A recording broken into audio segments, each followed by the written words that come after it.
Welcome to this video presentation of the verification and control. After this presentation and included tasks, you should be able to summarize the purpose of the verification and control, explain the importance of the verification and control, list the UN documents that are connected to the verification and control.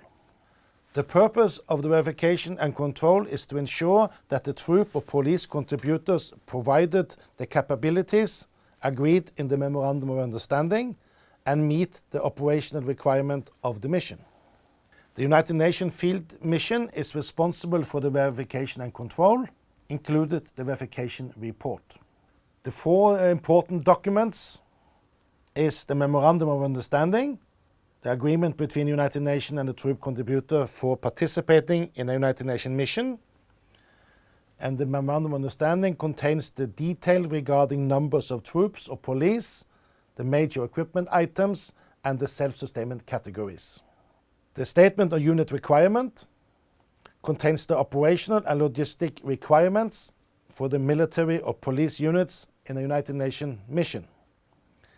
It is specific for each unit in each United Nations mission and contains the unit's capability, capacities, composition, and other demands. The Contingent on Equipment Manual gives regulations regarding standards of both major equipment and self-sustainment categories. And last but not least, the Guidelines for Field Verification and Control describes procedures for how the field mission conduct different inspection. The guidelines also contain checklists for both the troop police contributors and the field mission inspection team. The basic principles of the Contingent on Equipment system are simplicity, accountability, and finance and management control. The guidelines for verification and control have added two extra principles: transparency and reasonability. Currently, there are over 300 Memorandum of Understandings covering deployed formed units.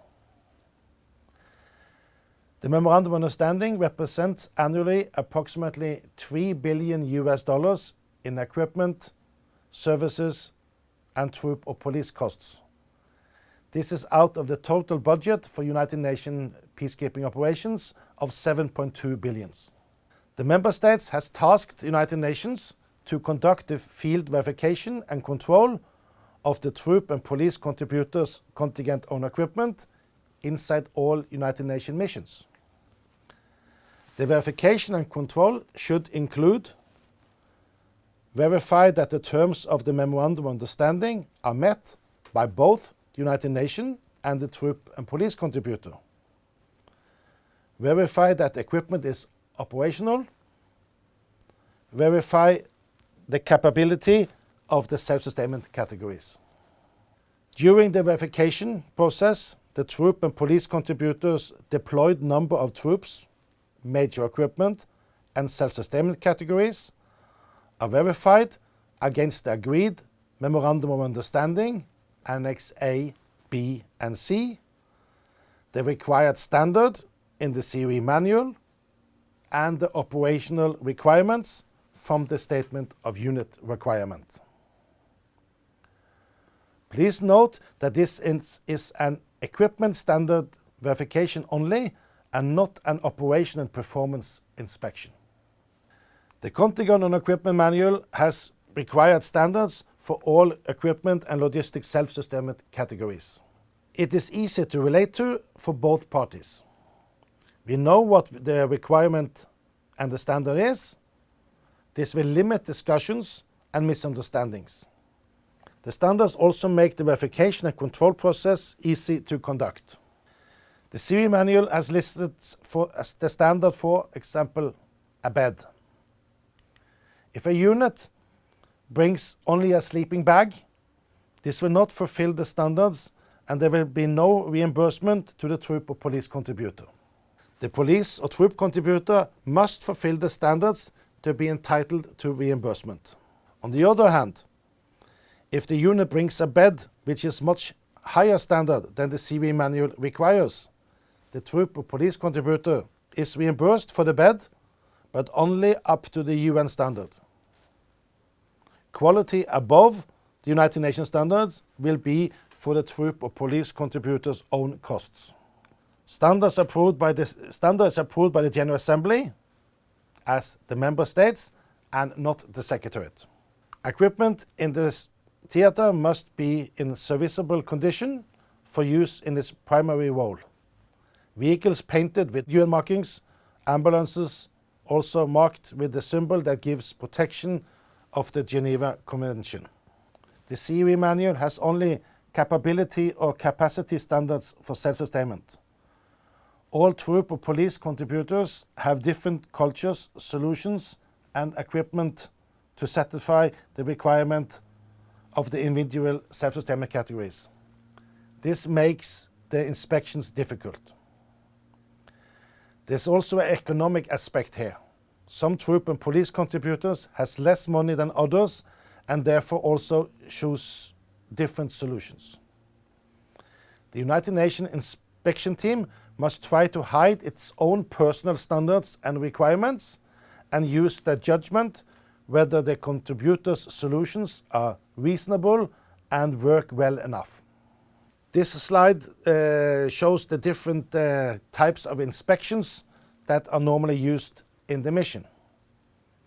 The arrival inspection verify that the categories, groups and numbers of major equipment delivered correspond with the Memorandum of Understanding and that it's operational, normally conducted within 30 days after arrival. They collect the detailed information on all major equipment items for the mission COE records, verify the agreed self-sustainment capability, and verify the initial provision of food, water and POL. Periodic inspections identify serviceability and availability of major equipment and standards met for self-sustainment. Inspection is done every quarter, 4 times a year. Operational readiness inspections, at least each mandate of the contingent in the mission area, normally every 6 months. Anytime the mission headquarters believes the equipment and the services do not meet the terms of the Memorandum of Understanding, identify serviceability and availability of major equipment and the standards met for self-sustainment equipment, ensure that the agreed number is present and it's operational and safe to use, mainly for vehicles, ensure that equipment maintenance status is acceptable, ensure that the self-sustainment responsibility capability is sufficient and satisfactory, review the troop and police contributors' performance, identify additional or surplus requirements, and suggest changes to the Memorandum of Understanding. Repatriation inspections carried out at the time of repatriation, account for all major equipment of the troop police contributors to be repatriated, verify the condition of the major equipment provided under the dry lease arrangement to ensure that only equipment of the troop and police contributors is being repatriated. Spot inspections or spot checks completed on a monthly basis with short notice. The inspection do not include all major equipment or all self-sustainment categories. This is to ensure that the self-sustainment categories or one piece of major equipment confirm that the equipment has been repaired or verify maintenance records together with the troop and police contributors. Verification and control is an inspection conducted by the United Nations Field Mission. There may be reasons why the troop and police contributors do not agree in the result of the verification report. The equipment is not present due to operational task. The equipment may be classified wrongly, and that gives the member states less reimbursement.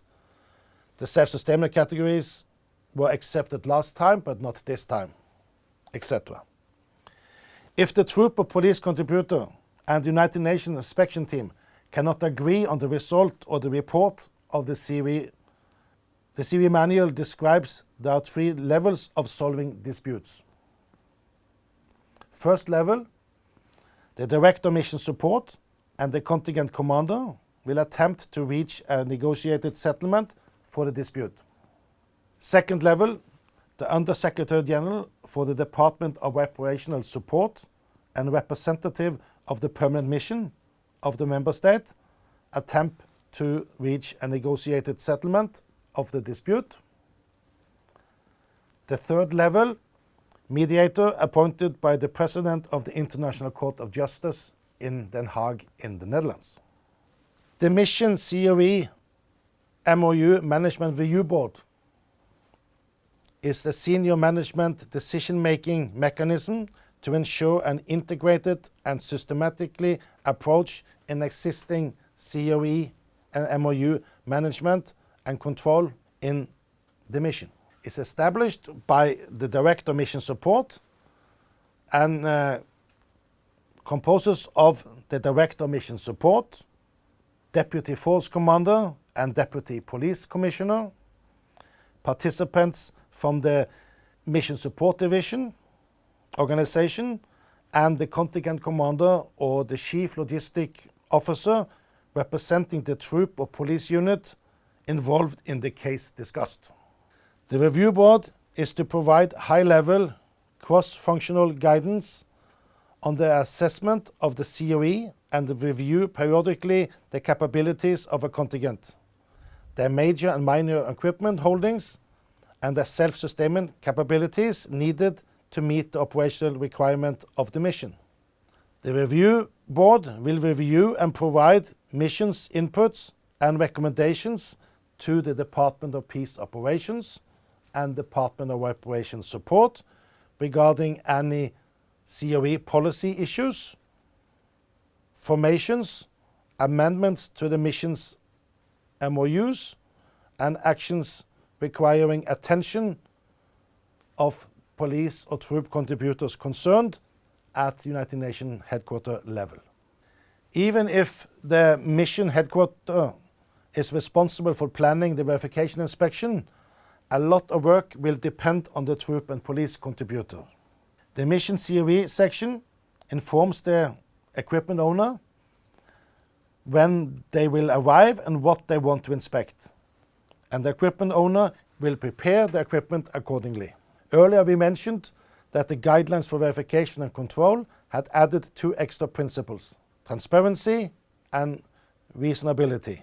Transparency means that the mission COE section is open on what they want to inspect, how they conduct the inspections, their requirements or demands for each item or self-sustainment category. Furthermore, the mission COE section has the same demands to all troop and police contributors.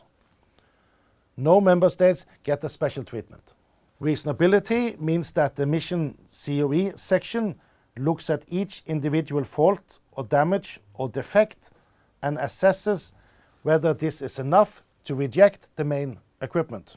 If a car's tire is punctured and the unit states that the new tire will arrive in 1 to 2 weeks, should the vehicle then be rejected or await the new tire and perform a spot inspection later?